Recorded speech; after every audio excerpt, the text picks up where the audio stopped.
আউযুবিল্লাহি মিনাশ শাইতানির রাজিম বিসমিল্লাহির রহমানির রহিম। প্রত্যেক দিনের মতো যে আমরা শব্দ নিয়ে আলোচনা চালাচ্ছিলাম কেমিস্ট্রি, ফিজিক্স, ম্যাথ, বায়োলজি 3 থেকে 5 বছর বাচ্চাদের জন্য শব্দ থেকে শব্দের অর্থ পর্যন্ত আজকের যে শব্দ উচ্চারণ করব সেটা পি অক্ষর দ্বারা। পিতে আজকে আমরা যে শব্দটি উচ্চারণ করব সেটা হচ্ছে প্রোটন। প্রোটন শব্দের অর্থ হচ্ছে ধনাত্মক চার্জ। আরেকটা যেটা করব সেটা হচ্ছে কি যে পিতে প্রপার্টি। প্রপার্টি শব্দের অর্থ ধর্ম। রসায়ন বিজ্ঞানে পর্যায় সারণীতে ধর্ম বিষয়ে ব্যাপক আলোচনা করা হয়েছে প্রত্যেকটি মৌল নিয়ে। ইনশাল্লাহ আজকে আমরা যে আলোচনা যে শিরোনামগুলো নিয়ে আলোচনা করি তার মধ্যে আজকে যেটা আলোচনা করব সেটা হচ্ছে কি যে অক্ষরটা নিয়ে অক্ষর হচ্ছে কি লিখি তারপর সেটা আমি একটু পড়ে দেখি। নিউক্লিয়াসে প্রোটনের অবস্থান নিউটনের সাথে ও নিউটনের কোনো চার্জ নেই, কিন্তু প্রোটনের চার্জ আছে। প্রোটন সবসময় ধনাত্মক চার্জ ধারণ করে।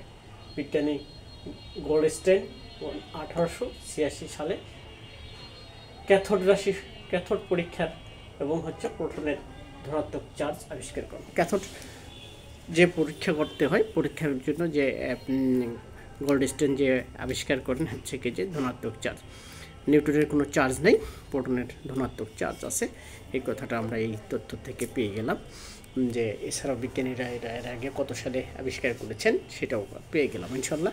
তারপর একটা যে পারমাণবিক সংখ্যাই হচ্ছে কোনো মৌলিক ধর্ম। মৌলের যোজনী ও রসায়নের ধর্ম পারমাণবিক সংখ্যায় দ্বারাই নিয়ন্ত্রিত হয়। একসময় মনে করা হতো পারমাণবিক ভর সংখ্যায় মৌলের ধর্ম নিয়ন্ত্রণ করে, কিন্তু ভরের উপর মৌলের সব কিছু নিয়ন্ত্রণ সম্ভব হয় না। একসময় আমরা মনে করতাম যে ভর সংখ্যায় হচ্ছে মৌলের ধর্ম প্রদর্শন করে, কিন্তু ভর সংখ্যার উপর সব কিছু নিয়ন্ত্রণ করে না। এই কথাটি আমরা এই তথ্য থেকে পাইলাম। তারপরে আমরা বলতে চাই যে হচ্ছে কি যে পারমাণবিক সংখ্যাই হচ্ছে মৌলের সব ধর্মই প্রদর্শন করে। এভাবে আমরা যদি পাই তাহলে আমরা যাব যে গ্রুপ A1-এতে দেখবো আমরা যে হাইড্রোজেন থেকে লাস্টে যে রুবেডিয়াম পর্যন্ত ফ্রান্সিয়াম পর্যন্ত আমরা যে অবস্থানটা পাবো সেটা হচ্ছে কি যে এইসব মৌল যে ধর্মটা এখানে প্রদর্শন করছে সেটা। তারপরে আমরা দেখে নিই কি হচ্ছে কি যে ছোট্ট দুইটা কোশ্চেন তৈরি করি নিজেরা, এটা পড়ি যা মনে হয় যে কোনো কোশ্চেন যার যেরকম মনে হয় সেরকম আমরা তৈরি করতে পারবো ইনশাল্লাহ। দেখি একটা প্রোটন কোন ধরনের চার্জ প্রদর্শন করে। প্রোটন এখানে ধনাত্মক চার্জ প্রদর্শন করে। এর আগের ভিডিওগুলোতে আমরা বলেছি যে ইলেকট্রন ঋণাত্মক চার্জ প্রদর্শন করে। সুতরাং এখানে প্রোটন পেলাম, যেহেতু আমরা নিউক্লিয়াসে এর আগে জেনেছি যে প্রোটন আর নিউট্রন হচ্ছে জট বেঁধে থাকে, কিন্তু একসাথে যুক্ত থাকে, জট বেঁধে একসাথে যুক্ত থাকে, নিউক্লিয়াসের কেন্দ্রতে থাকে। এরা নিউক্লিয়াস থেকে সরে অরবিটে বা সেল বা বৃত্ততে থাকে না। এটাই হচ্ছে কি যে এর ভিতরের কলা কৌশল। তারপরে বলতেছি পরবর্তী প্রশ্ন, পারমাণবিক সংখ্যা কি ধর্ম প্রদর্শন করে? হ্যাঁ, এখানে পারমাণবিক সংখ্যাই হচ্ছে কি যে ধর্ম প্রদর্শন করে। তো ধর্ম বলতে প্রপার্টি বলতে কি, প্রপার্টি বলতে একটা মৌলের নিজস্ব ক্যারেক্টারিস্টিক্স, নিজস্ব হচ্ছে কি যে বাচনভঙ্গি বলেন, আর নিজস্ব অবস্থার যে প্রাকৃতিকভাবে নাড়াচাড়া দিবে নিজের অবস্থানটা, এটাই সবসময় ওই জিনিসটাই প্রদর্শন করবে, সেটাই হচ্ছে কি যে তার ধর্ম বা প্রপার্টি বলা হয়। তো এখানে দেখা যাক আমরা কি বলার চেষ্টা করেছি এই সাইটে, সেটা একটু দেখে আসি বা পড়ে আসি। তো এখানে বলছি প্রোটন সম্পর্কে। প্রোটনকে পি দ্বারা প্রকাশ করা হয়।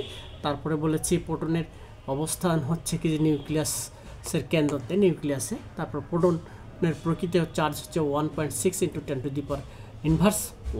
অর্থাৎ 19 কুলম্ব। তারপরে বলা হচ্ছে যে হচ্ছে প্রোটনের প্রকৃত ভর হচ্ছে 1.6 × 10⁻24 অর্থাৎ 24 গ্রাম। তারপরে আমরা বলতেছি হচ্ছে কি যে মৌলসমূহের ভৌত ও পারমাণু রাসায়নিক ধর্মাবলী তাদের পারমাণবিক সংখ্যার সাথে পর্যায়ক্রমিকভাবে আবর্তিত হয়। তো বলতেছি কিভাবে সমধর্মী মৌলগুলো একই শ্রেণীতে অবস্থান লাভ করে। তো বলছি A1 শ্রেণীতে মৌলসমূহের সর্ববহিস্থ স্তরের যে ইলেকট্রন বিন্যাস অর্থাৎ NS1 অর্থাৎ N = 1 2 3 আপ টু ইত্যাদি n পর্যন্ত সংখ্যা। এখান থেকে বলতেছি যে এই স্তরে একটি ইলেকট্রন আছে, তার মানে আমরা হাইড্রোজেনকে যদি ইলেকট্রন বিন্যাস করি তাহলে একটা ইলেকট্রন বিন্যাস করব। এই এক ইলেকট্রন বিন্যাসটাই হচ্ছে এখানে যে এক পেয়েছি, এখানে লাস্টে এইচ অরবিটালে যে এক পাইলাম, এখানে উপরে একটা এক লিখেছি, এই একটাই এখানে প্রদর্শন করছে, এই কথাটাই বলতেছি। তাহলে আমরা এখানে যদি ওই একটা পাই, তাহলে আমরা বলছি যে লিথিয়ামকে যদি দেখাই, তাহলে আমরা বলতেছি লিথিয়ামকে যদি দেখাই তাহলে কী পাবো? লিথিয়াম, এটা লিথিয়াম 3 নম্বর মৌল, 1s শর্ত 2টা ইলেকট্রন দিছি, লাস্ট আর একটা ইলেকট্রন থাকে, 2s এ জায়গায় এই একটা ইলেকট্রন পেয়েছি। তাহলে এখানেও লিথিয়ামও শর্ত প্রদর্শন করলো, এখানেও এক পাইলাম, এখানেও এক পাইলাম। তারপরে সোডিয়াম 11 নম্বর মৌল, 11 নম্বর পারমাণবিক সংখ্যা, তাকে যদি ইলেকট্রন বিন্যাস করি লাস্টে 3s অরবিটাল জায়গায় একটা ইলেকট্রন। তার 19 নম্বর পটাশিয়াম, তাহলে আমরা একটা ভিডিওতে করে দেখি 1s 2s 2p 6 3s 3p 6 3 6 18 4s 1, এই যে 4s 1 পাইলাম লাস্ট। এই 1টা যদি থাকে তাহলে তারা তাদের ধর্ম প্রদর্শন করতেছে যে আমরা এই ধর্ম দিয়ে বলতেছি এই যেখানে A1 একটা গ্রুপ আছে, এই গ্রুপে তারা অবস্থান করবে। তাহলে A1 গ্রুপের অবস্থা এভাবে, এটারও একই আসবে, এটারও আসবে, এটারও আসবে, ইলেকট্রন বিন্যাস করলে বলতেছে প্রত্যেকটি মৌল তার ক্ষার ধর্ম প্রদর্শন করে, এসবকে ক্ষার ধাতু মৌল বলে। এদের যোজ্যতা এক, এদের হচ্ছে কি যে A1 যে শ্রেণী আছে উপশ্রেণী, সেখানে তারা থাকে, তো অবস্থান করে পর্যায় সারণীর মধ্যে। এটা মেন্ডেলিভ তৈরি করতে যায়, কিছু মৌল নিয়ে সমস্যায় পড়তেন, তখন ধর্ম বা ভর অনুসারে করতে যায়। পরে তিনি হচ্ছে ইলেকট্রন বিন্যাস করে বা পারমাণবিক সংখ্যার উপর এই নির্ণয় করে সে সহজেই তার সমাধানটা উপস্থাপন করতে পারে।